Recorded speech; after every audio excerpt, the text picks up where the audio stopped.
नमस्कार साथियों, मैं तूफान सिंह हाजिर हूँ आज राष्ट्रीय पिछड़ा वर्ग आयोग नई दिल्ली में। जैसा कि आप देख सकते हैं 68,500 सहायक शिक्षक भर्ती के मामले को लेकर हजारों की संख्या में अभ्यर्थी यहाँ पर बैठे हुए हैं। इनकी एक ही मांग है कि 68,500 शिक्षक भर्ती में हुए आरक्षण घोटाले पर न्याय के लिए लगातार 9 महीने से राष्ट्रीय पिछड़ा वर्ग आयोग नई दिल्ली में 68,500 सहायक शिक्षक भर्ती का आदेश रिजर्व है, लेकिन अभी तक जारी नहीं किया गया।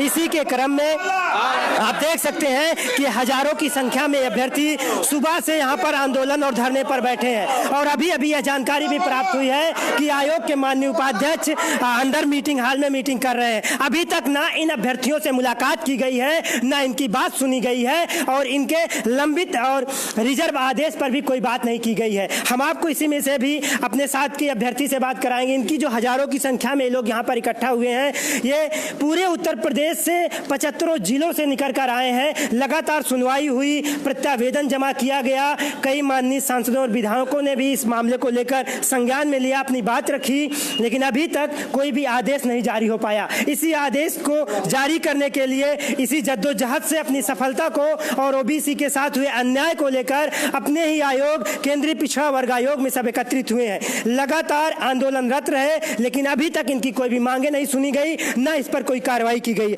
हम इसी में ही अपने बीच के एक साथी से बात करते हैं कि आपकी मांगे कब तक सुनी जाएंगी, कब तक नहीं सुनी जाएंगी, आपका क्या इरादा है? शिवबीर जी, हमारी मांगे लगभग 2 साल से माननीय राष्ट्रीय पिछड़ा वर्ग आयोग में चल रही है और सुनवाई भी लगातार होती रही है। माननीय अध्यक्ष जी ने लगातार इस पर सुनवाई की और ऑर्डर रिजर्व किया। ऑर्डर रिजर्व किए हुए 9 महीने हो गए, लेकिन अभी तक हमारा ऑर्डर नहीं दिया गया। यदि हमारा ऑर्डर नहीं दिया जाता है, बाद में ऑर्डर दिया जाता है, वैकेंसी ही नहीं रहेगी, तो हम लोग ऐसे ऑर्डर का क्या करेंगे? हम आज तब तक बैठेंगे जब तक हमारा ऑर्डर नहीं मिल जाएगा। ऑर्डर नहीं देंगे, यदि नहीं देते हैं तो हम भूख हड़ताल पर भी बैठ सकते हैं। जो भी साथी इस वीडियो को देख रहे हैं और घर पे आराम फरमा रहे हैं, उनको शर्म करनी चाहिए कि पूरे उत्तर प्रदेश से आप देख लीजिए हजारों की संख्या में लोग पहुंचे।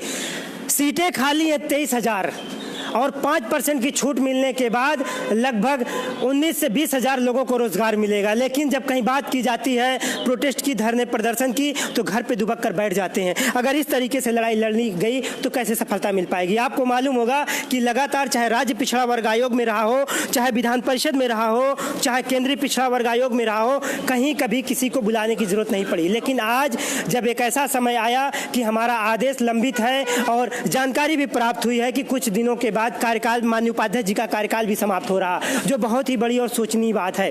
हम लोगों की सुनवाई पूरी हो गई और सुनवाई के बाद अगर आदेश नहीं जारी होता है, कार्यकाल समाप्त हो जाता है, तो नए माननीय उपाध्यक्ष जो भी बनते हैं तो तमाम भी समस्याओं का सामना करना पड़ेगा। जिससे आप लोग भी मालूम होगा कि राज्य पिछड़ा वर्ग आयोग में भी यही चीज हुई थी। माननीय उपाध्यक्ष जी ने पूरी सुनवाई करी और जब आदेश रिजर्व हुआ उसी के कुछ दिनों बाद उनका कार्यकाल समाप्त हो गया और कार्यकाल समाप्त हो जाने के बाद हम लोगों को साल भर और दर्द झेलना पड़ा। फिर माननीय अध्यक्ष जी की कोर्ट में सुनवाई हुई और आदेश निर्गत हुआ।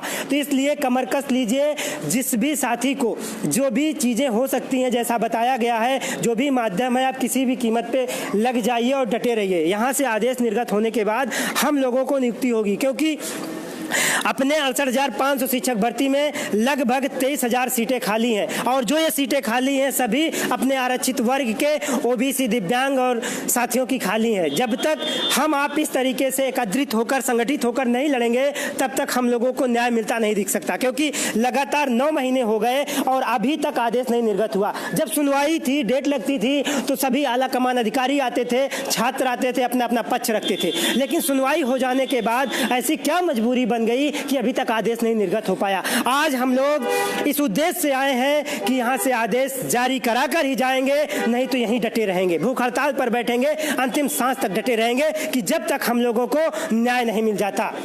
धन्यवाद।